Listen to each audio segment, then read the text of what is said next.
એક સાથે 1 કલાક કે પછી 45 મિનિટના એપિસોડ જોવાનો સમય નથી મળતો તો અત્યારે તમે સાચી જગ્યા પર છો.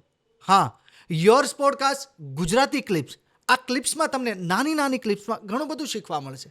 તો કોમેન્ટ અને સબસ્ક્રાઇબ કરવાનું નહીં ભૂલતા. ઇન્ટરવ્યૂ કવિતા એની વચ્ચે પેલી 4 દિવાલ વચ્ચે એણે પણ ન કીધું ઘર બનાવવાનું કે તમે પણ ના બોલે. શું છે એ લાઈન કહો, થોડું જાણવું. ઇન્ટરવ્યૂ એટલે છે ને, મને અરેન્જ મેરેજમાં હું બહુ છોકરાઓ જોતી હતી. મેં 36 છોકરાઓ જોયેલા અને 36 છોકરાઓ જોયા પછી મને એવું સમજાયું કે કોઈની સાથે મારી વેવલેન્થ મેચ જ નથી થતી. અને ત્યારે આ કવિતા લખાયેલી કે અરેન્જ મેરેજની એક પ્રોસિજર કેવી હોય છે કે તમને એક રૂમમાં વાત કરવા. હવે છોકરાઓ કોફી શોપમાં મળે છે, એટલો ફરક છે, ચેટિંગ કરે છે, સમય બદલાયો છે. પણ તો તમે શું વાત કરો કે તને શું ભાવે, તને શું ગમે, કેવી ફિલ્મો ગમે, તારા ભવિષ્યનું આયોજન શું, આટલા સવાલો પરથી તમે નક્કી કરો છો કે આ માણસ સાથે આખી જિંદગી રહેવું જોઈએ કે ન રહેવું જોઈએ. પણ જે મેઇન ઇન્ગ્રીડિયન્ટ છે 2 જણાનો સાથે જીવવા માટે, તેના વિશે કોઈ વાત જ નથી કરતું. એટલે એકચ્યુઅલી તો વાત એના પર થવી જોઈએ કે તું કેટલું જતું કરી શકે છે, તું ક્યારે ચૂપ રહી શકે છે, તું તારા ગુસ્સાને કેટલો કંટ્રોલમાં રાખી શકે છે. આ બધું બેસિક છે 2 જણાને સાથે જીવવા માટે. એના પર તો કોઈ ચર્ચા જ નથી કરતું. બાકી બધી કે તને શું, તું કઈ ડીશ સારી બનાવી શકે ને કેવી ફિલ્મો. હા, અને અપ્રુવલ છે. આપણે બધા અપ્રુવલની ઈચ્છા રાખીએ છીએ કે સામેવાળી વ્યક્તિ આપણા પર ટીક કરે, બ્લુ ટીક આવવી જોઈએ, વેરિફિકેશન આવવું જોઈએ. અને એ અપ્રુવલ મેળવવાના ચક્કરમાં આપણે આપણી એટલી બધી આઈડેન્ટિટી છોડી દઈએ છીએ. પછી આપણી અંદર એક યુદ્ધ થાય છે અને ફરીથી આપણી આઈડેન્ટિટી. એટલે સામેવાળો એવું કે પેલો છોકરો કે ના ના મને તો સ્ટ્રેટવાળા જ બહુ ગમે, એટલે પેલી એવું કે ઓકે હું કેરેટીન કરાવીશ બસ. પણ તને જ નથી ગમતા સ્ટ્રેટવાળ, તો ના પાડ એને કે મને નથી ગમતા, મારે નથી કરાવવું. કારણ કે અત્યારે તો તું બધું કરવા તૈયાર છે, પણ જ્યારે આખી જિંદગી એક છતની નીચે જીવવાનું છે ત્યારે આ બધા સમાધાન થઈ શકશે. એટલે હું તો એવું માનું છું કે લગ્ન પણ છે ને જરૂરિયાત પર ટકેલા છે. તમારી જરૂરિયાત કેટલી પૂરી થાય છે અને કેટલી પૂરી નથી થતી એના પર લગ્ન ટકેલા છે. એટલે તમે જ્યારે લગ્નનો નિર્ણય લો, આપણે ત્યાં છે ને વર્તમાનને જોઈને લગ્નનો નિર્ણય લેવાતો હોય છે. છોકરો કેટલું કમાય છે, છોકરો હેન્ડસમ છે કે નહીં, એ લોકોની સોશિયલ શાક કેવી છે, એ વર્તમાનને જોઈને. એકચ્યુઅલી લગ્નનો નિર્ણય ભવિષ્યને જોઈને લેવાવો જોઈએ. કે કાલે ઉઠીને પેલો છોકરો જાડો થઈ ગયો તો મને ગમશે, એને ટાલ આવી ગઈ તો મને ચાલશે. અત્યારે 10 લાખ રૂપિયા મહિનાના કમાય છે, કાલે 1 લાખ રૂપિયા કમાશે તો પણ હું એની સાથે અત્યારે મને જેટલું આકર્ષણ છે, અત્યારે હું એને જોઉં છું ને મારી અંદર પતંગિયાઓ દોડી જાય છે, તો 10 વર્ષ પછી એ જાડો થઈ જશે, એને ટાલ આવી જશે, એ ઘરમાં બેસી રહેશે, એની આદતો મને નહીં ગમશે, ત્યારે પણ મને પતંગિયા દોડશે. જો હા, તો જ મારે લગ્ન કરવા જોઈએ, નહીં તો નહીં કરવા જોઈએ.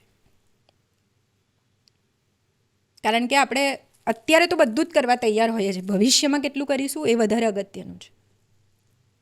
મોટા ભાગના ડિવોર્સ એટલે જ થાય છે કારણ કે તમે અપ્રુવલ માટે ઓકે ઓકે ઓકે કરી દીધું.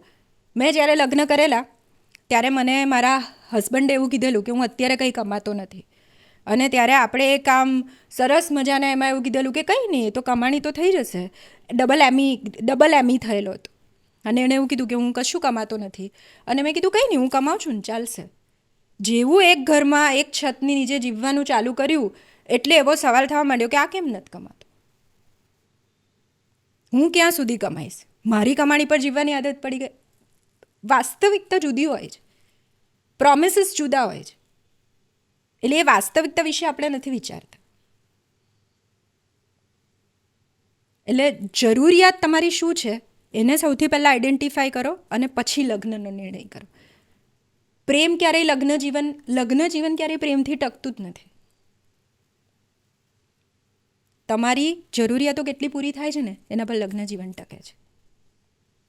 એટલા પણ સવાલ પૂછો છે ને 5 જવાબ મળે.